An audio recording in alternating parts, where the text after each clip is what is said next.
मेरे नॉलेज में आई ये बात कि मार्च के महीने में चांद ग्रहण लग रहा है। मुझे एग्जैक्ट डेट तो नहीं याद इस वक्त, लेकिन हमारी सोसाइटी में एक मिथ है बहुत कि जब चांद ग्रहण लगता है जो प्रेग्नेंट लेडीज होती हैं उन्हें बहुत एहतियात करनी चाहिए।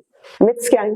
एक तो यह है कि उन्हें बैठना ही नहीं चाहिए, चलते रहना चाहिए, और दूसरा क्या है कि उन्हें आयरन या फिर लोहे की कोई चीज पहननी नहीं चाहिए। ठीक है, फिर ये कि वो लेटे नहीं, जिस वक्त कब लेटेंगे उससे बच्चे के ऊपर नुकसान हो जाएगा, उसको प्रॉब्लम हो जाएगा। फिर वो उस दौरान कुछ खा नहीं सकती। ठीक है, उन्होंने इस दौरान जो कपल्स हैं जो फैमिली प्लान कर रहे हैं उनको मना किया जाता है कि इस दिन में ट्राई ना करें, अगर हमल हो गया तो वो डिफेक्टेड हमल होगा, उसको कोई प्रॉब्लम हो जाएगा। या फिर बैड लक को भी अगर इन दिनों में हमल ठहरे तो उसके साथ बैड लक भी एसोसिएट की जाती है। तो आज मैंने बीइंग ए मेडिकल प्रोफेशनलिस्ट और गायनेकोलॉजिस्ट मैंने सोचा कि एक इंफॉर्मेशन वीडियो तो बनती है इसके ऊपर। तो शुरू करते हैं कि बर्थ मार्क, जो बर्थ मार्क है वो क्या चीज होती है।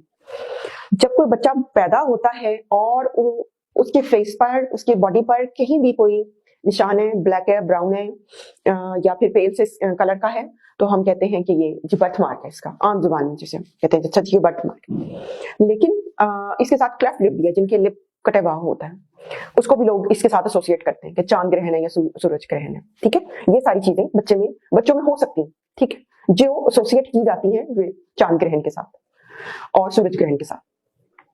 तो थोड़ी सी आपको बैकग्राउंड सारा बताती हूँ कि एक तो बात यह है कि चांद ग्रहण और सूरज ग्रहण जब लगता है तो ये अल्लाह ताला की निशानियों में से है, जो हमें हमारी गफलतों पर झंझोड़ता है और कहता है कि मैं मालिक हूँ हर चीज का, मैं दिन को रात में कर सकता हूँ, रात को दिन में शिफ्ट कर सकता हूँ, मैं सूरज को चांद के आगे ले आऊँ, मैं चांद को सूरज के आगे ले आऊँ, जमीन दरमियान में ले आऊँ। ठीक है, वो मालिक है, मुख्तार है।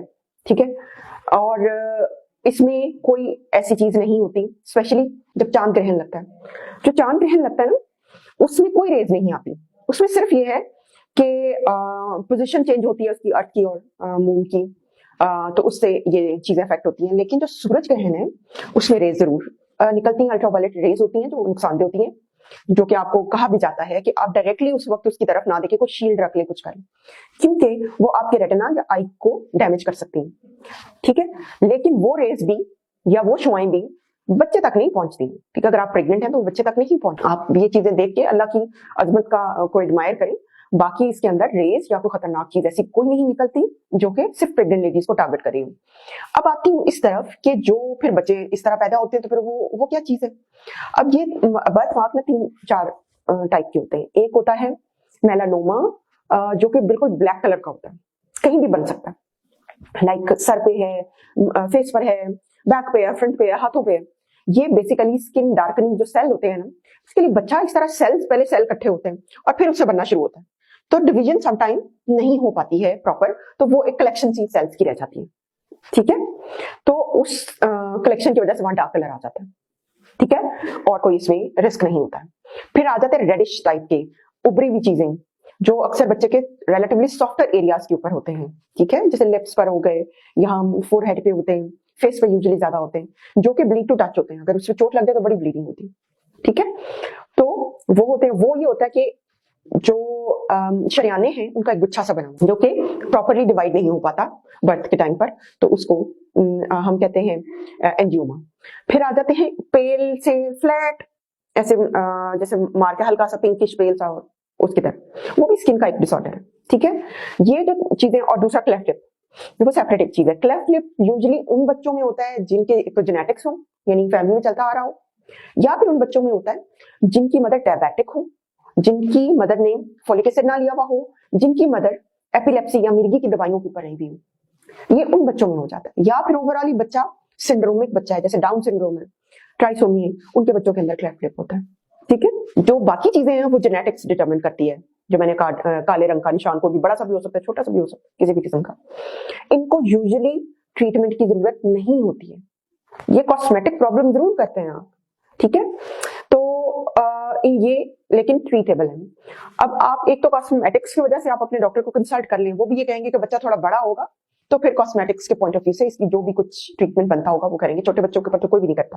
लेकिन जो एंजियोमास होते हैं, ब्लड वेसल्स रेडिश कलर की, अगर वो बहुत तंग कर रही हैं, समटाइम्स क्योंकि बच्चे खेलते कूदते ब्लीडिंग स्टार्ट हो जाती है, समटाइम जो डॉक्टर्स हैं वो लेजर थेरेपी या कुछ एडवाइस कर देते हैं।